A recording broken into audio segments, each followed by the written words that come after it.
Assalamualaikum warahmatullahi wabarakatuh. Selamat siang, sore, pagi, malam semuanya teman-teman sekalian. Salam sejahtera, salam kebaikan bagi kita semua.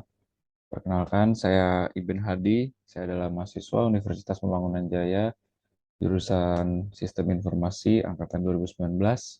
Pada video kali ini, saya akan mendemonstrasikan proyek UAS dari dosen saya yang bernama Bapak Auguri El Rayeb pada mata kuliah Sistem Basis Data Lanjutan. Oke, langsung saja kita tunjukkan untuk programnya seperti ini ya. Indeksnya di sini saya menggunakan ekstensi PHP. Kenapa demikian? Dikarenakan saya menggunakan fitur site navbar di sini yang sifatnya eh, seperti MVC ya. Jadi dimainkan dengan include, dia dipanggil oleh fungsi sintaks include yang akan digunakan oleh ke 1, 2, 3, 4, kelima page ini. Pada indeksnya saya menampilkan soal UAS yang tadinya berekstensi PDF, kemudian saya konversi menjadi sebuah PNG dan saya tampilkan ke dalam indeks ini di homepage ya, homepage utamanya soal UAS ini dengan menggunakan sintaks IMG atau image. Namun di sini saya juga menyertakan sebuah URL lokal, alamat lokal yang mendireksi ke file asli dari soal UAS tersebut.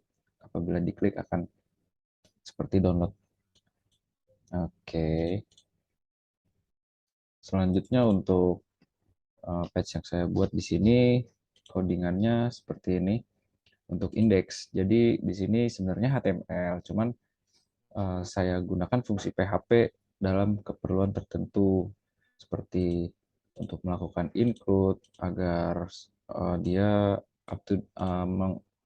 memudahkan pengembang ya untuk melakukan update. Di sini ada saya masukkan di dalam folder include site nav.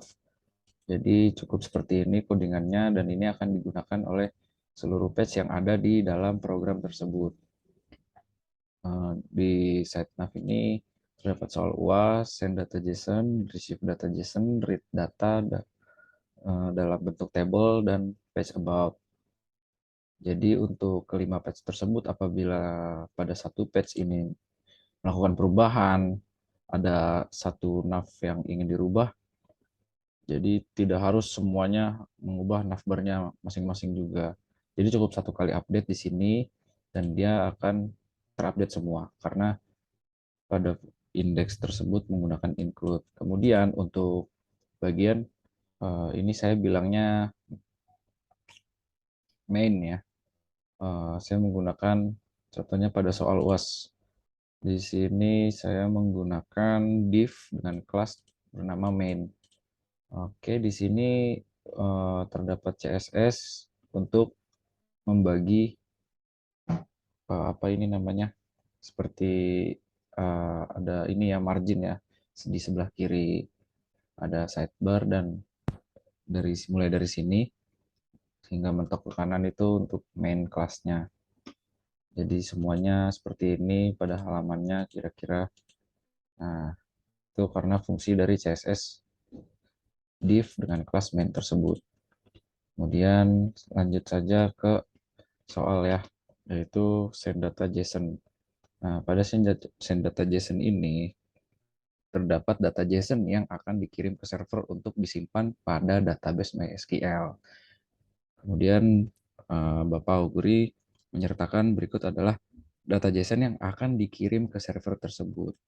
Nah, tipe data ini disebutnya tipe data JSON ya, teman-teman. Saya sudah membuatnya di halaman ini. Oke, kemudian saya tampilkan lagi codingnya. Let obj data MHS sesuai dengan soal yang tadi Pak Guri buat seperti ini. Oke, ada Rival Syah NIM 2020 08 70.087.013 sorry, hingga Gloris. Kode prodinya semua sama shift. Nah, di sini cuma ada 3 field ya, NIM, nama, dan kode prodi. Seperti ini tampilannya. Di dalam page ini terdapat codingan seperti ini. Send data. Nah, codingan seperti ini dengan menggunakan TypeScript dengan tipe teks JavaScript. Seperti codingan yang ada di soal. Kemudian di sini saya membuat function submit data yang akan dieksekusi oleh receive data json.php sesuai permintaan pada soal yang Pak Guri bikin. Oke, file receive data json.php. Pada file receive data json.php berisi instruksi menerima data yang dikirim. Nah, maksud menerima data yang dikirim dan menyimpannya ke dalam tabel mahasiswa pada database kampus. Oke, untuk maksud menerima data yang dikirim itu menerima data yang ada di sini. Nah, ini diterima oleh file ini, kemudian akan dieksekusi melalui query SQL ke dalam database pada tabel mahasiswa. Jadi, function ini akan jalan apabila button ini akan diklik yang dengan caption submit to DB. Nah, tepatnya button yang ini. Ini sebelumnya saya jelasin di sini sudah pernah saya input ya. Jadi database-nya kondisinya saat ini sudah terisi. Nah, selanjutnya akan saya coba hapus untuk database kampus. Nah, di sini ada tabel mahasiswa. Oke, semua ini sudah terinput ya sebelumnya pada percobaan coding saya sebelumnya.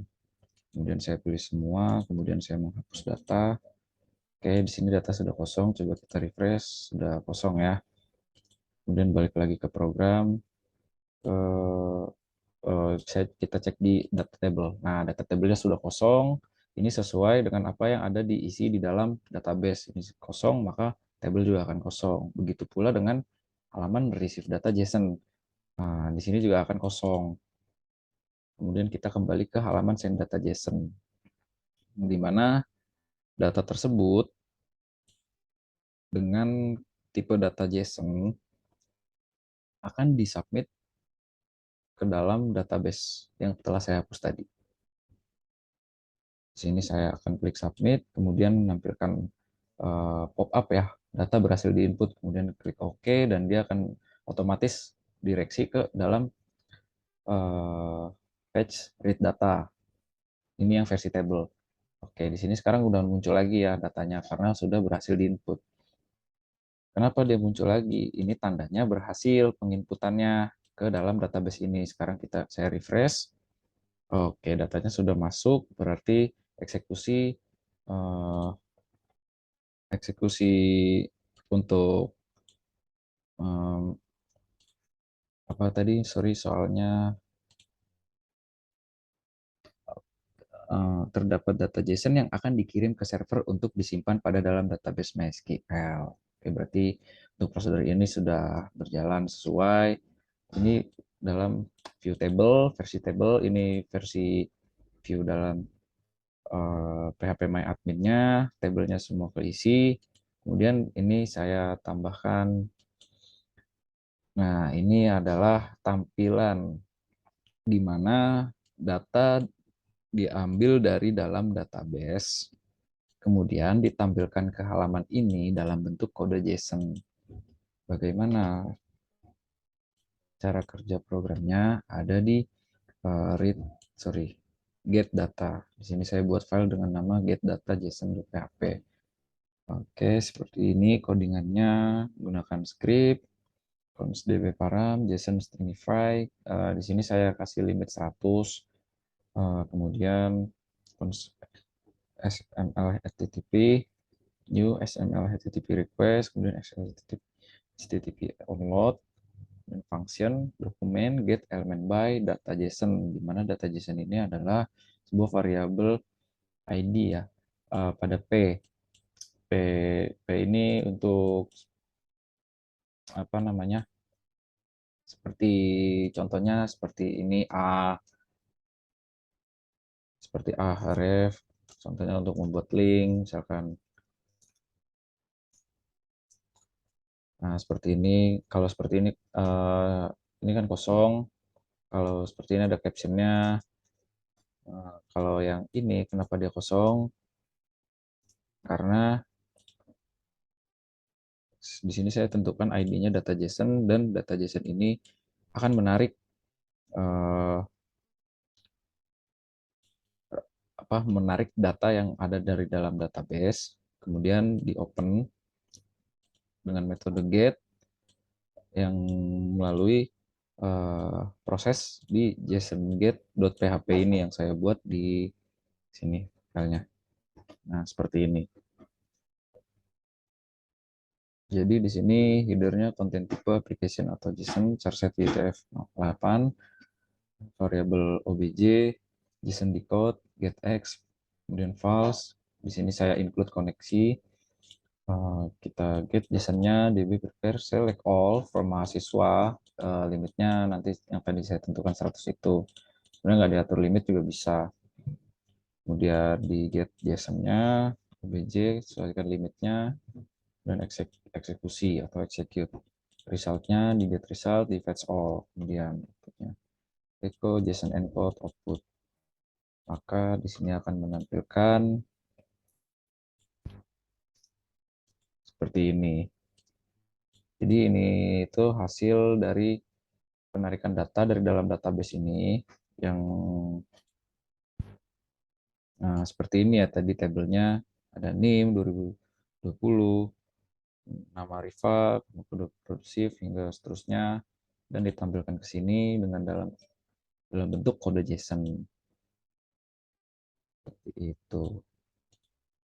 Nah, kalau untuk yang read data in table ini hanya fitur tambahan dari saya untuk versi tabelnya aja, di mana table ini juga sama fungsinya, hanya read, diambil dari database, kemudian di fetch dan di echo ke dalam table seperti biasa ya, fungsi read. Kemudian pada page terakhir itu adalah about. Ini adalah halaman sederhana untuk